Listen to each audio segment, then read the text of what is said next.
Apa benar solawat tidak pernah ditolak Allah? Solawat ada yang disampaikan Nabi dalam hadis. Lafaz solawat yang ada dalam hadis, buka 99 tanya jawab solat. Solawat yang ada dalam hadis. Ada satu lagi solawat yang dibuat ulama. Allahumma salli ala sayyidina Muhammad wa ala ali sayyidina Muhammad tibbil qulubi wa dawaiha. Itu dibuat ulama. Salatan tunjina biha min jami'il ahwali wal afat. Ulama. Tanfariju bihil kurab wa tuqda bihil hawaij. Yang dibuat oleh ulama. Tak boleh membuat-buat salawat. Siapa yang membuat-buat salawat ini masuk neraka, pelaku bid'ah. Imam Syafi'i membuat salawat. Kullama zakarahu zakirun wa ghafala an zikrikal ghafilun. Itu salawat yang dibuat Imam Syafi'i dalam kitab Ar-Risalah, kitab usul fikih. Pas di dalam itu ada dia.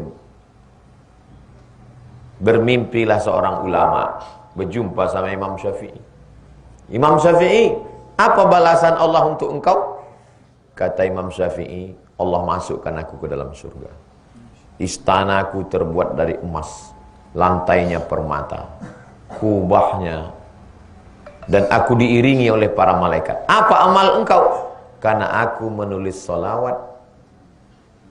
Kullama dzakaraka dzakirun wa ghafala an zikrikal ghafilun. Itulah yang selalu dibaca waktu malam Jumat habis. Lama dzakaraka dzakirun wa ghafala an zikrikal ghafilun.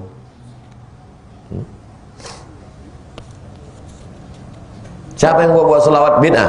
Tapi Imam Syafi'i ada. Imam Syafi'i boleh. Apa hukum minta pelaris kepada dukun kampung?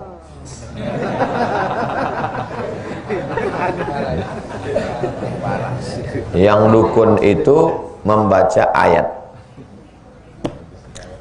Wa may yattaqillaha yaj'al lahu makhraja wa yarzuqhu min haitsu la yahtasib wa may yatawakkal 'alallahi fa huwa hasbuh. Innallaha balighu amrih qad ja'alallahu likulli syai'in qadara. Selalu disebut dengan ayat 1000 dinar. 1 dinar 4,25 gram emas. Sekarang lebih kurang 5 juta. Berarti kalau 1000 dinar 5 miliar. Waktu diamalkan orang itu diberi Allah dia rezeki dari yang tak disangka-sangka. Apakah boleh membaca ayat tertentu dengan mengharapkan balasan tertentu? Boleh. Mana dalilnya? Dalilnya bertawassul dengan amal soleh. Amal soleh apa? Membaca kalam Allah.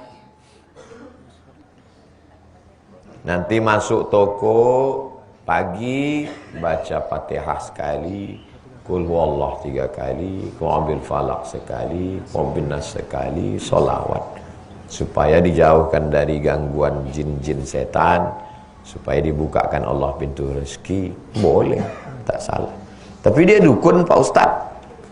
Mungkin dia ini dukun syariah.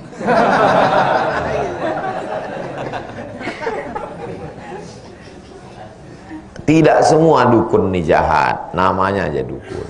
Contohnya dukun yang baik, dukun beranak, dukun sunat. Dukun sunat itu mana pakai? Tapi kata dukun itu memang sudah konotasinya jelek. Jadi coba belajar bahasa lagi. Kalau udah disebut dukun, tapi tidak semua. Dukun beranak, dukun sunat, dukun tukang khitan itu disebut juga dukun. Yang tak boleh itu dukun yang berkawan sama jin, kayak mantra-mantra, dukun santet, manggil hantu.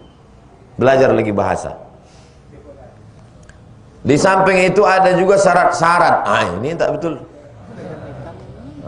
Harus mondar-mandir dulu ke sana kemari, ke kiri. Itu jinnya itu menyuruh. Harus diambil diambil lidah terenggiling. Lidah terenggiling itu kalau dibukanya mulutnya begini, maka berdatangan semut-semut. Maka dikeringkan lidah terenggiling itu, digantungkan di atas toko. Sebagaimana lidah terenggiling itu berdatangan semut, begitulah pembeli itu datang ke toko itu. Itu sihir itu. Sama juga kalau benci sama orang, dia ambil tulang pukang. Pukang itu kan malu sama orang, tak berani. Sebagaimana malunya pukang ini, begitulah budak ni malu mau kenalan sama orang. Antum pinang anak gadis orang, dia tak mau. Antum sakit hati, antum santet dia pakai tulang pukang. Sesudah disantet pakai tulang pukang tu malulah dia macam pukang. Malu kenalan sama orang, malu keluar rumah, akhirnya sampai tua tak berlaki. Itu sihir, setan punya kerja. Diambil air mandi orang mati, disiramkan ke depan warung orang. Sebagaimana orang benci menengok kubur, takut, begitu orang takut belanja. Itu syarat-syarat itu yang mengasihnya setan. Paham itu kan? Ditariknya korelasi itu. Kita kalau berdoa tak pakai tulang pukang, tak pakai air orang mati, tak pakai lidah terenggiling, cukup pakai lidah multi level marketing.